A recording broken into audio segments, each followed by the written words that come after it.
This series contains adult language and descriptions of graphic violence throughout. Listener discretion is advised. Cavalry Audio. Went into the house with him.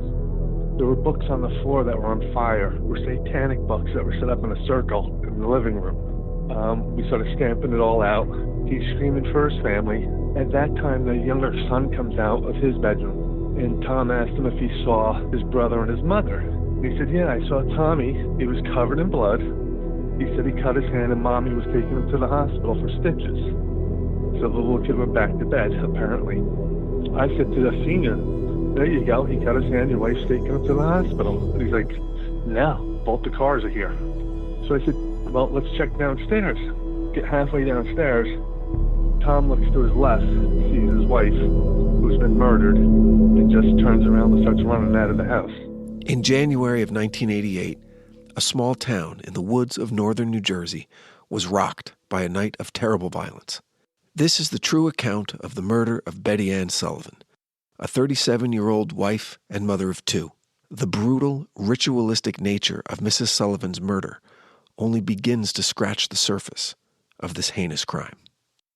Even today, more than 30 years later, the circumstances surrounding her murder are debated within the community. And of the people who remember that night that still live in town, there aren't many that are willing to talk about it. I was 15 years old that night, but I remember like it was yesterday, because my hometown became the flashpoint of a crisis that no one saw coming. The story made national headlines because it fit into a larger narrative, an idea, a fear that had existed for the most part within the margins of the American social landscape, but would now be standing front and center. That fear was given a name, the Satanic Panic. And it had all at once metastasized from whispered urban legend to hysterical national nightmare.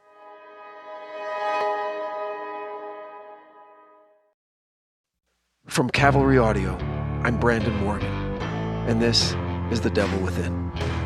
You can run out for a long time, run for a long time, run on for a long time. Sooner or later, gotta cut you down. Sooner or later, gotta cut you down. These are inexplicable true stories of possession and the supernatural. This first season of The Devil Within is called The Jersey Devil. This is episode 1, In the Bleak Midwinter. Betty Ann Sullivan lived a normal suburban life, happily married for over a decade to Thomas Sullivan Sr. They had 2 boys. Brian was 8 and Thomas Jr. was 14 in the winter of 1988. Together they lived in a nice house on a quiet street in a quiet community in the vast, enveloping silence of rural Jefferson Township, New Jersey. Great place to raise kids, lots of kids around and lots of stuff to do, and neighborhood elementary school to walk to, which is kind of rare in New Jersey. So it just checked all the boxes for us. That's Bobby Kennedy, lifelong Jefferson resident. Founded in 1804, the town was named in honor of Thomas Jefferson, the President of the United States at the time. Then, as now, the area was heavily forested, surrounded by acres and acres of forests, entire realms of forests. As a result, it's an isolated community, a tiny island of a town, nearly lost in a sea of endless, forbidding woods. The irony of this isolation is that if you wanted, you could drive out of that valley, hop onto Route 80, and be standing in the middle of Times Square in less than an hour.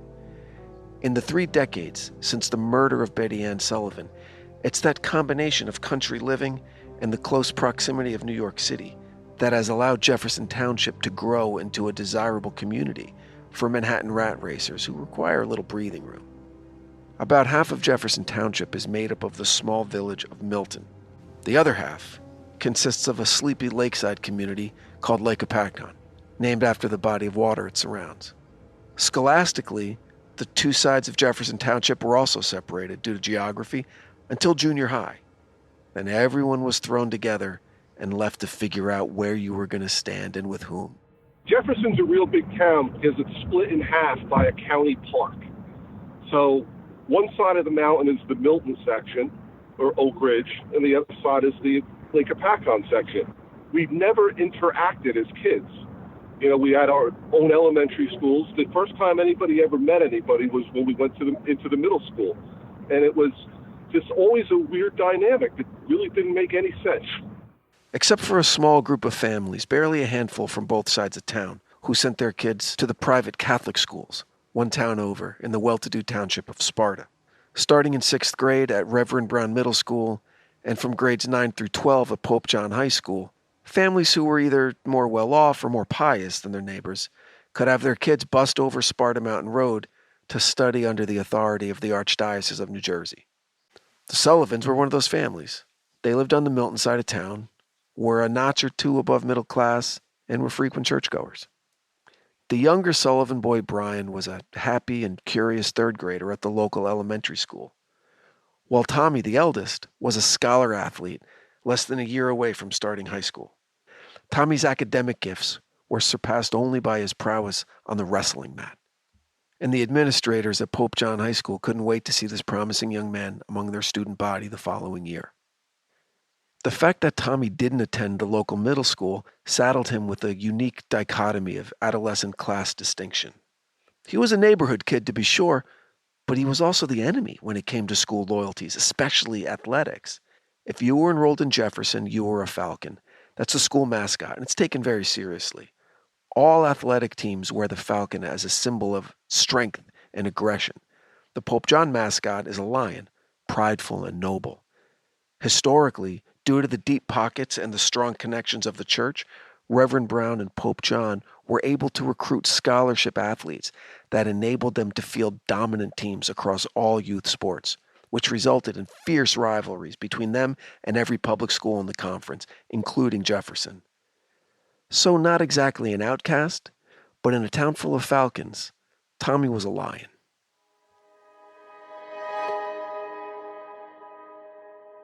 On the evening of January 9th, 1988, Thomas Sullivan Sr. was awoken from a deep sleep just before midnight.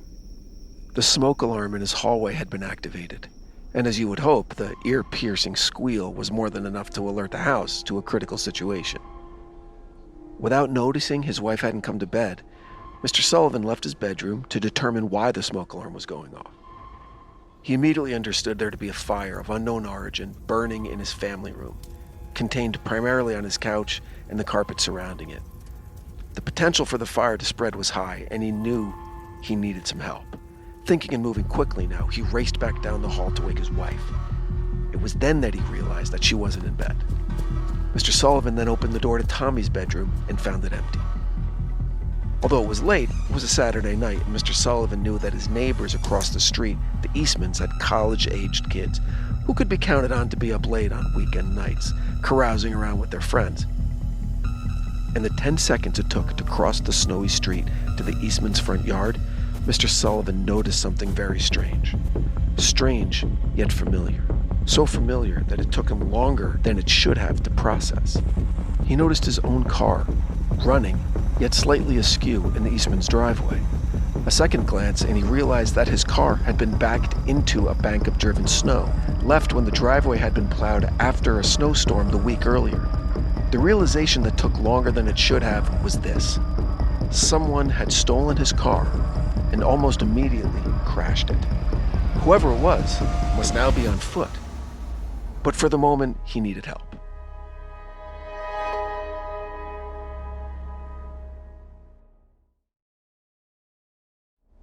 The Kennedys were a Milton family of some renown. The local baseball field was named in honor of the late patriarch of the family, Robert. His widow, Anne, raised 4 boys and a girl on her own from the time they were adolescents: Bobby, Stuart, Michael, Billy, and Kellyanne.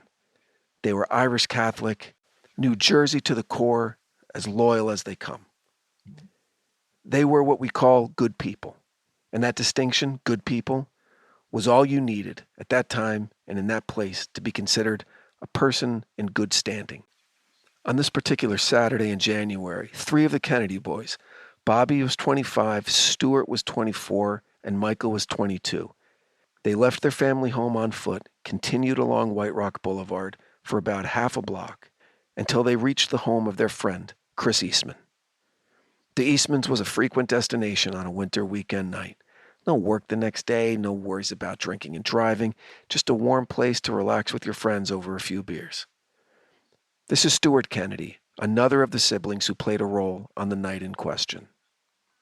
Walking up the driveway, and there was this car that was just askew at the end of the driveway, like a really poor parking job, and just assumed it was somebody from inside the party that just didn't know how to park. Walking up to the front door, the neighbor from across the street started yelling and screaming and running over. He reaches over me and starts pounding on the door, and the owner of the house, the father, opened the door up, and Tom, who was the neighbor from across the street, started explaining to him that somebody tried to burn his house down and his family was missing.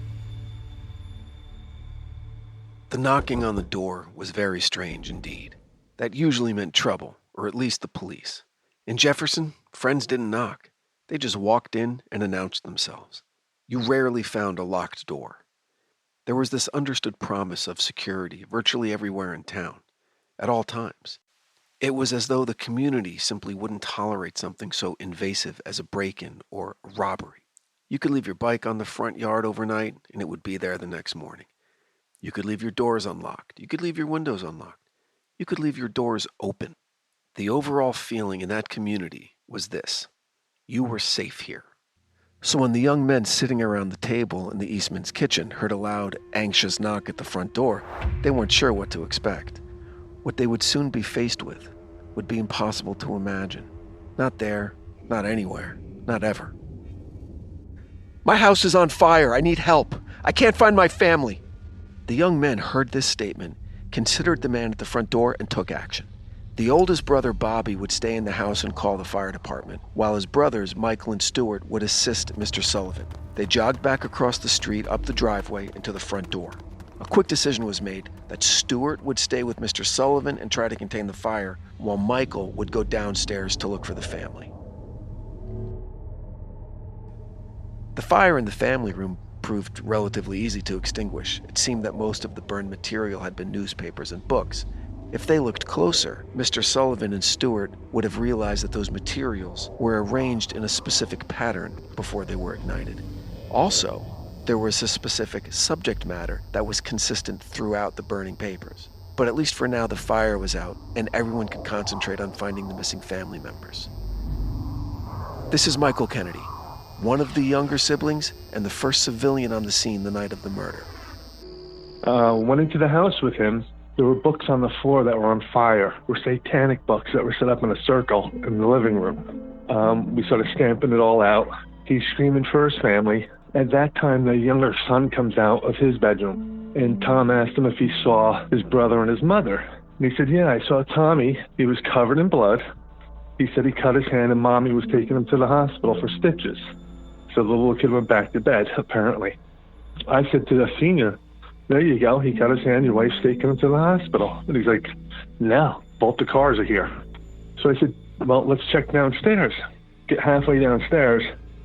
Tom looks to his left, sees his wife, who's been murdered, and just turns around and starts running out of the house. That's when they heard the primal scream from downstairs, followed almost immediately by the sound of the front door being thrown open and Michael Kennedy sprinting off into the night. Worried about his brother, Stuart followed without investigating what had caused such a reaction in Michael. But he would find out soon enough.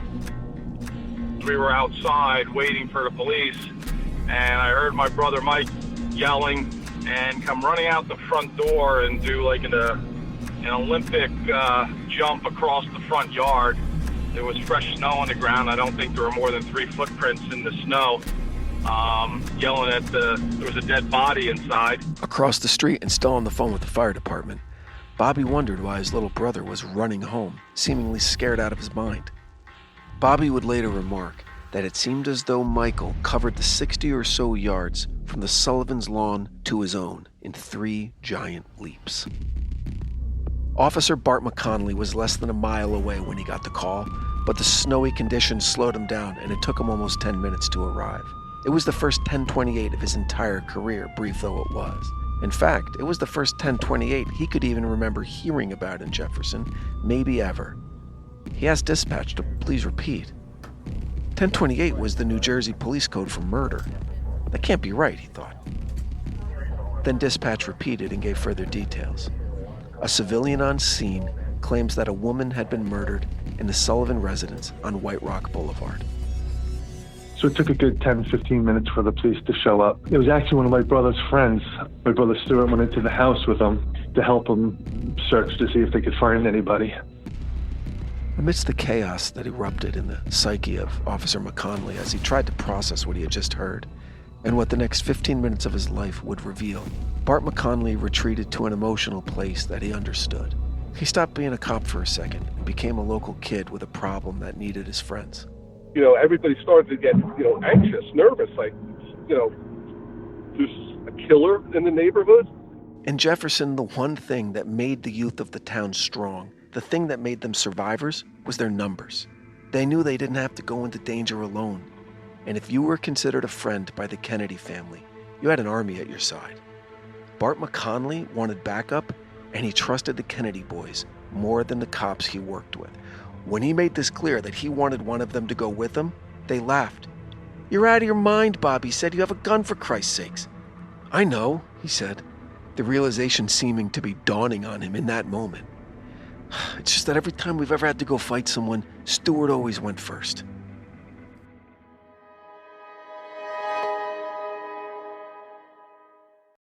This podcast is sponsored by BetterHelp.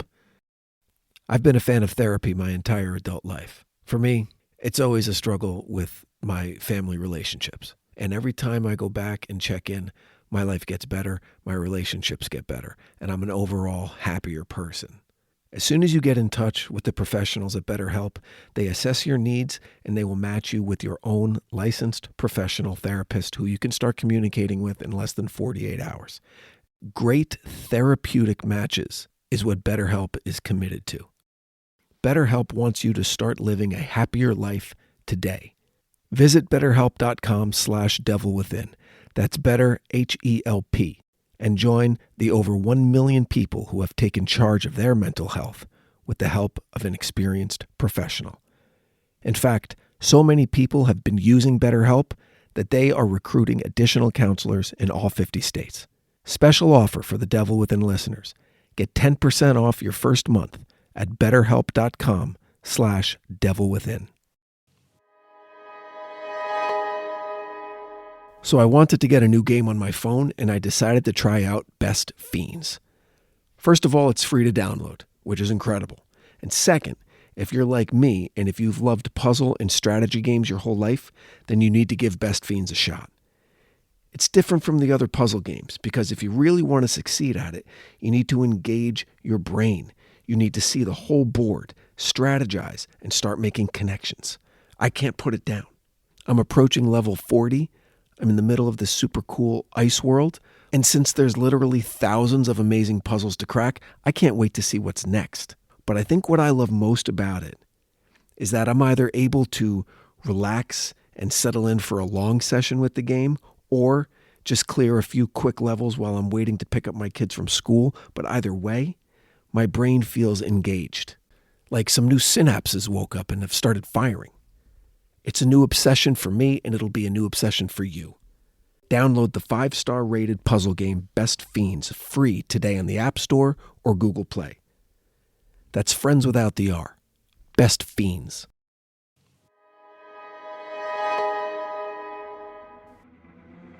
The fire truck had arrived, but the firefighters were told to stay out of the house until it was cleared by law enforcement. And I said, "Bart, do you want me to come in with you?" And he said yes. So I went in the house with him and I brought him downstairs. You can imagine the confusion of those firefighters as they watched Bart McConley, an armed police officer, and Stuart Kennedy, an unarmed civilian, enter the house together to clear it.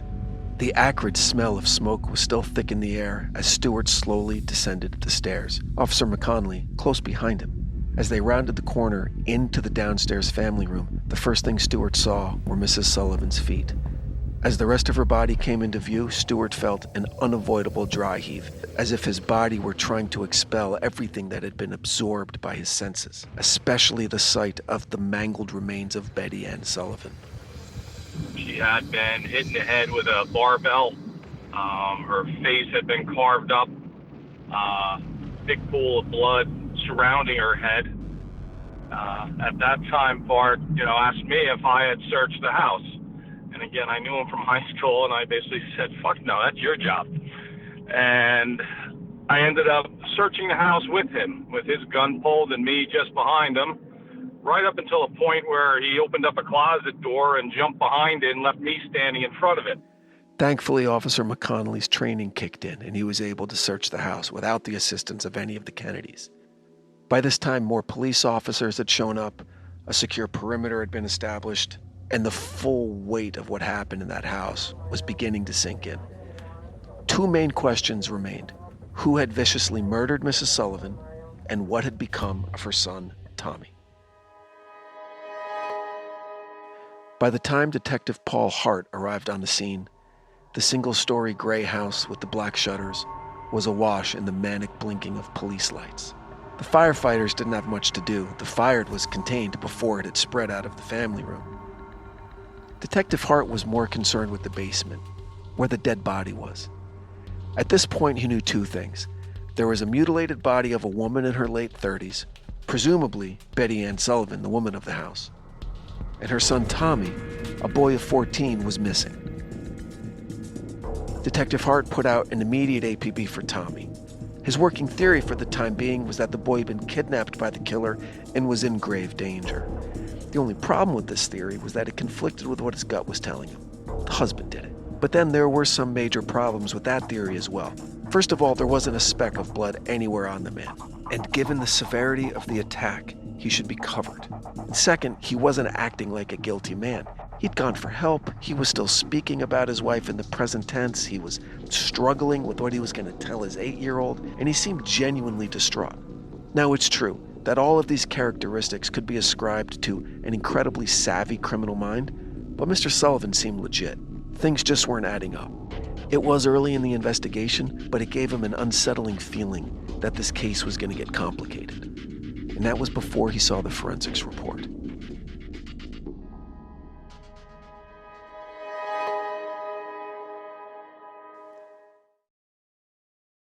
Paul Hart was born in 1943 in East Orange, New Jersey.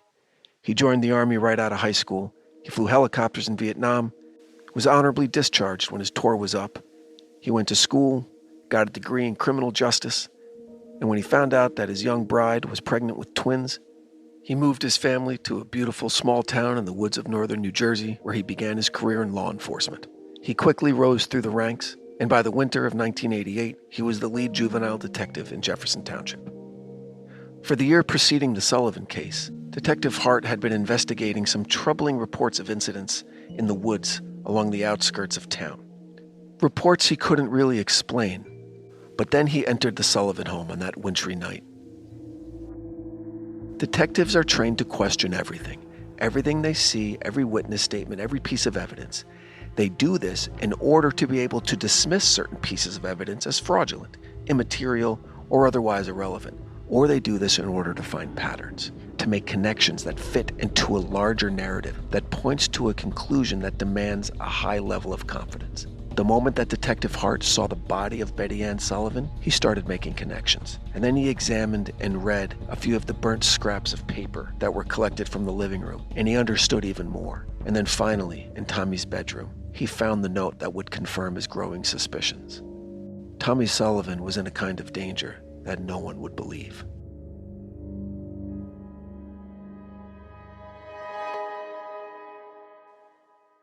I took Spanish in middle school, and it didn't last long. I took French in high school, and that was an even shorter experience. But I'm an adult. I'm married to an Italian, and we'd love to go to Italy and be able to speak the native language. And now, thanks to Babbel, the #1 selling language learning app, there's an addictively fun and easy way to learn the language. They're 15-minute lessons. Okay, I'm a runner, so When I go out 3 or 4 times a week for a run, I can get through 2 or 3 lessons in one run. And the effectiveness of the teaching method has been scientifically proven. Start your language learning journey today with Babbel. Right now, when you purchase a 3-month Babbel subscription, you'll get an additional 3 months for free. That's 6 months for the price of 3. Just go to Babbel.com and use the promo code WITHIN. That's BABBEL.com, code WITHIN for an extra 3 months free. Babbel, language for life. The minutes ticked by. Evidence was collected. Photographs were taken. Witness statements. Police tape. Even some members of the local press arrived. And still no sign of Tommy.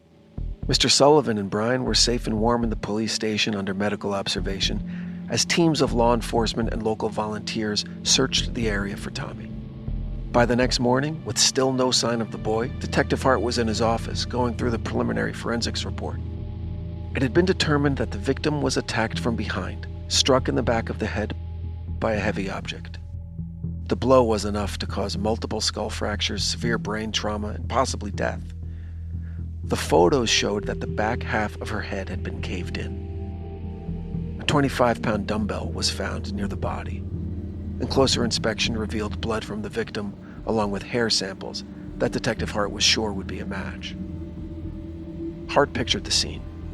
The killer had the dumbbell in his or her hand as they hid in the darkness, waiting for the victim to exit the laundry room. As the victim approached, the killer raised the dumbbell overhead, and just as the victim passed by, swung down and to the left, signifying that the killer was right-handed, striking the victim and causing immediate loss of consciousness. But that was only the beginning. The victim had also suffered multiple stab wounds from an unidentified edged weapon. Dozens of stab wounds to the face, neck, chest, and torso. The victim's face in particular had sustained significant trauma. From what I heard, it was done with a barbell, and then also that he used a knife to carve her eyes out. This was personal. The killer put their hands on the victim. The body had been moved, either during the attack or immediately after, for reasons unknown.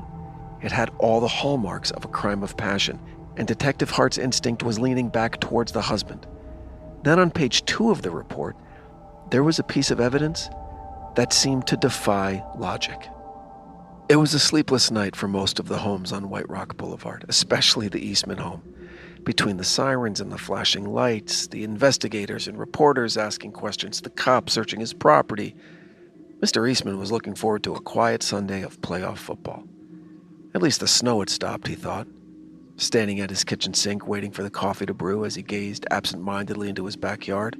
He raised his children here, played catch, had barbecues, lived a lifetime of hellos and goodbyes. This was his home. When something so disturbing, so senselessly tragic happens in your town, on your block, to your neighbors, it affects you in a basic and fundamental place that is impossible to completely recover from. Time passes, but something had changed. It's an innocence that's lost only when touched by evil. If there was anything to be grateful for regarding the events of the previous night, it was that at least he and his sons hadn't seen the body of Mrs. Sullivan, and according to the Kennedy boys, they were lucky for that. Very, very lucky. Like most of the homes on the Milton side, the Eastmans had a fireplace that was used almost every day when the weather turned cold. A few weekends every summer were spent splitting and stacking firewood into a neat, long pile in the backyard. We've got plenty to get us through the winter. That was the thought in Mr. Eastman's head when his life changed. He was sipping his coffee, trying to shake off the horrors of the previous night, when he noticed something strange in his backyard sitting against his woodpile. It looked like a person. Still in his robe, he pulled out his boots and went out the back door. The woodpile was only 20 yards away. He could see very clearly the figure sitting in the snow, peaceful, save for the fact that their head was hanging off the side of their body. Mr. Eastman stopped cold as the full weight of what he was seeing began to awaken in the last innocent part of his consciousness. He registered the following. The darkness of the virgin snow surrounding the body was blood-soaked and slowly expanding. One wrist was cut so deeply that the hand was bent completely backward, and in the other hand was a small knife that apparently was used to sever the throat from ear to ear, all the way to the spinal column, to the point of near decapitation. Mr. Eastman cocked his head sideways, matching the grossly unnatural angle of the face he was now looking at. The last thought before tears and shock and nausea was that the innocence still shone in the lifeless eyes of Tommy Sullivan. Still at his desk the next morning, Detective Hart had to make sure that this wasn't a typo. Sometimes these forensic teams on late-night calls make a mental mistake. A mistake like checking the box for blood smear rather than blood splatter on the form for a crime scene photograph. That had to be the case in this instance. The photograph was of the wall of the murder scene, and the supposed blood smear was near the very top of the wall, just below the ceiling. If it was splatter, well, sure, splatter can get anywhere. But a smear that high up the wall would mean that the victim's body was that high up the wall, almost 8 feet up. That would require either, 1, a very powerful person lifted her to that height after she had sustained a wound that was bleeding. 2, after sustaining that wound, the victim somehow propelled herself to that height. Or 3, there were 2 assailants in the room at the time of the attack. Closer examination of the photograph and a closer review of the attached forensic file led Detective Hart to a conclusion that was unavoidable. It was a smear, and of the 3 possible scenarios he was considering, only one made sense. There were 2 killers out there. He was sitting in quiet contemplation of this when his phone rang. Tommy Sullivan had been found, and it wasn't the news he was hoping for. The crime scene was across the street from the Sullivan home in the Eastman's backyard. And if the questions in his head weren't enough already, there were about to be many, many more. Mr. Eastman had been smart enough, or scared enough, to stay away from the body. The crime scene was intact, untouched. The snow surrounding the body was proof of that. Only one set of tracks led from the woods to the woodpile. Tommy had walked there alone. He picked a vantage point from which he could see his front door, where he could watch as the coroner removed his mother's body from the house. Then he sat down in the snow and went about the terrible business of killing himself. He had a small pocket knife that he got from the Boy Scouts, a knife he would now plunge deep into his left wrist. He slit his wrists. Both his wrists were cut to the point that the wrists were snapped back. He tried to slit his wrist, but he put the knife between the 2 bones. Only he didn't quite know what he was doing. The blade slid between the bones of his wrist, severing tendon and ligament, but not rupturing enough blood vessels for him to bleed out right away. He tried again and again, but kept getting the same results. In terrible pain, probably close to passing out from shock, and afraid that he'd be discovered before he actually finished the job, Tommy chose a more permanent solution. With his remaining good hand, he plunged the small 3-inch blade into his neck. His throat was cut. Essentially almost decapitated himself. He was cut from ear to ear. The depth of the cut was astonishing, as was the amount of damage it inflicted. Arteries, muscles, windpipe, larynx, all completely severed. There was an explosion of blood and gore, and the weight of his head, in the absence of the muscles of his neck, nearly overcame the structural integrity of his cervical spine. As it was, the result of the single slash of his blade left him with his right ear come to rest on the back of his right shoulder blade, with his chin pointing straight into the sky. He was in about a 10-foot circle of blood he was laying in the middle of. When he started to cut himself, he just was bleeding out and kind of spinning around, and there were no other footprints in that circle. So it was, again, another just weird circumstance. Detective Hart knew immediately that the blade in Tommy's hand would have forensic evidence confirming it as the knife used to murder Betty Ann Sullivan. He also knew that Tommy's fingerprints would be found on the dumbbell in the Sullivan residence. What he didn't know was how these wounds could be self-inflicted, and he wondered if any evidence would be found indicating that the death of this boy was anything other than a suicide. Well, what we had heard, again, from people in the police department was that the coroner had doubt that he could have committed suicide just because of the brutality of the way it was done. But they had never come up with proof or any kind of evidence that he didn't commit suicide. questioning of the family opened up many disturbing avenues of investigation for law enforcement. Satanic worship, musical influence in the form of heavy metal bands, concealed obsession with the occult, and all in an incredibly short period of time. The family stated that at Thanksgiving, Tommy was his normal self, but 6 short weeks later, he seemed to be a completely different person. The last piece of evidence that was collected that night and delivered to Detective Hart the next morning was a folded sheet of paper recovered from Mr. Sullivan's car that had been crashed and abandoned in the Eastman's driveway. It was written in Tommy's hand and was a contract between Tommy and the great demon of hell that called for the murder of his family, followed by his own suicide. The signature on the bottom was simple and clearly legible, barely in cursive.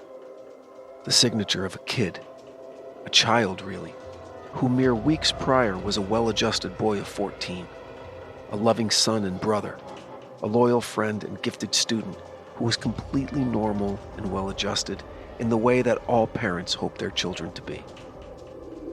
To understand exactly what happened to this promising young man now requires a deeper investigation, an investigation into the fertile, impressionable mind of a teenager and what influences could so dramatically alter his entire personality.